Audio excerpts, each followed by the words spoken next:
Michel Sigrist habite la région lausannoise. Marié à Corinne, il a 3 enfants en bas âge. Sportif, il aime particulièrement la montagne et l'endurance.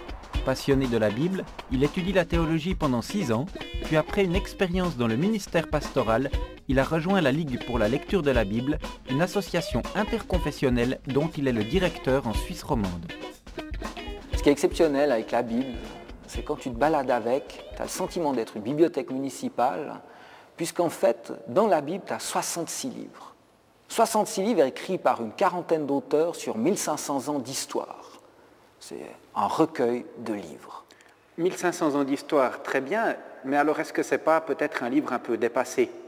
Alors on peut avoir le sentiment qu'il est dépassé, effectivement, un peu poussiéreux, plein de mythes comme ça, mais le message est d'une actualité exceptionnelle aussi. Est-ce que ce livre est encore lu aujourd'hui ? La Bible, c'est le best-seller. C'est un best-seller. Il est imprimé quand même à 20 millions d'exemplaires par année dans le monde. En Suisse, on en vend 60 000 par année. Et puis, la Bible, ou des portions de la Bible, est quand même traduite environ en 2300 langues. C'est le livre le plus vendu dans le monde entier. Mais alors, ce livre, qu'a-t-il de si extraordinaire ? Je crois que ce qu'il y a vraiment d'extraordinaire, c'est son message.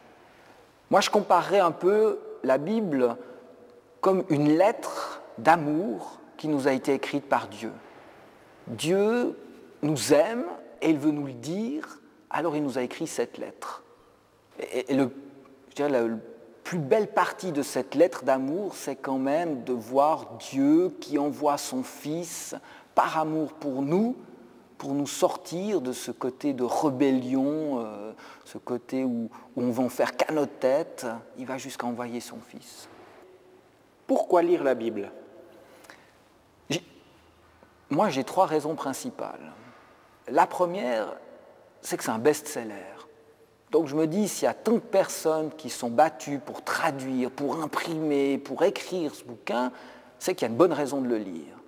La deuxième raison, c'est parce que je crois que nous sommes tous en recherche de notre identité, qui on est vraiment, qu'est-ce qu'on fait sur cette terre, quel est mon problème réel, on recherche des valeurs.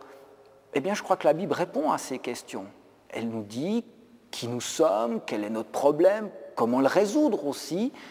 Alors c'est clair que ce n'est pas un traité psychologique, ce n'est pas des réponses toutes faites comme ça, il faut les chercher, il faut creuser, mais malgré tout, ça répond à ces questions, à cette quête identitaire que nous avons tous.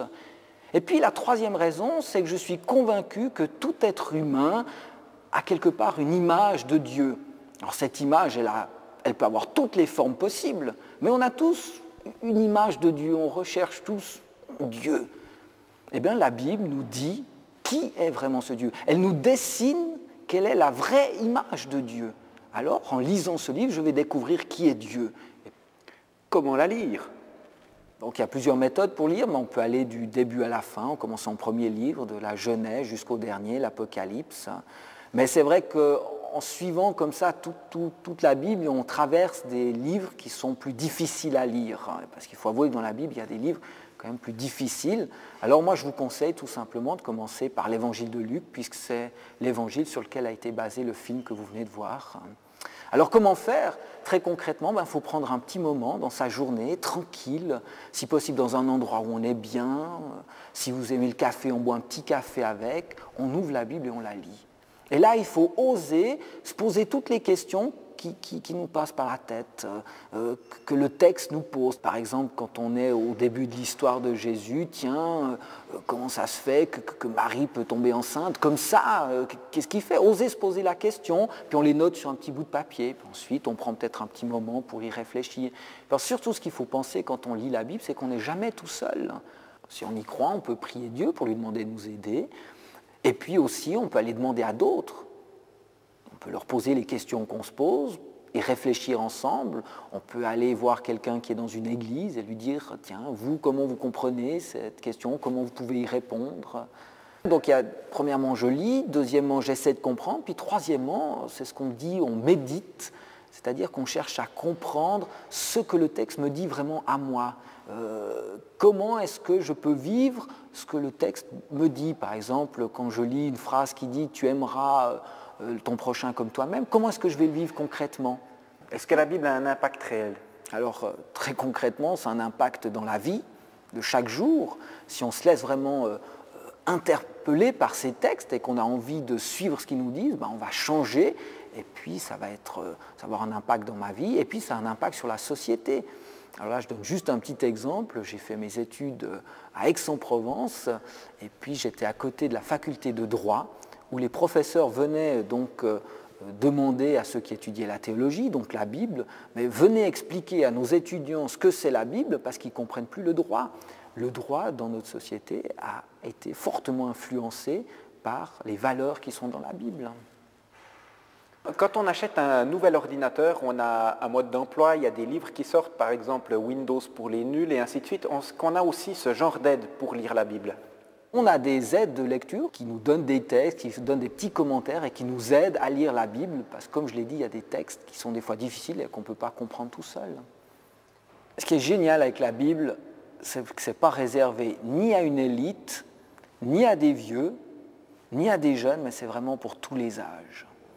Nous avons des aides de lecture pour des enfants de 10-13 ans, pour des jeunes, 14-18, pour des enfants aussi à partir de 4 ans. Et puis si vraiment on n'est pas un excellent lecteur, ce qui peut arriver, ou qu'on n'aime pas trop lire, il y a la Bible en BD qui peut nous donner aussi cette envie de découvrir le message central de ce livre. Alors il y a une autre aide pour lire la Bible, c'est ce petit spécimen qui part de l'évangile de Luc, donc l'évangile sur lequel s'est basé le film. Et puis pendant 11 jours, on vous donne des textes de l'évangile de Luc avec des petits commentaires. Et puis c'est une bonne approche pour goûter à ce livre.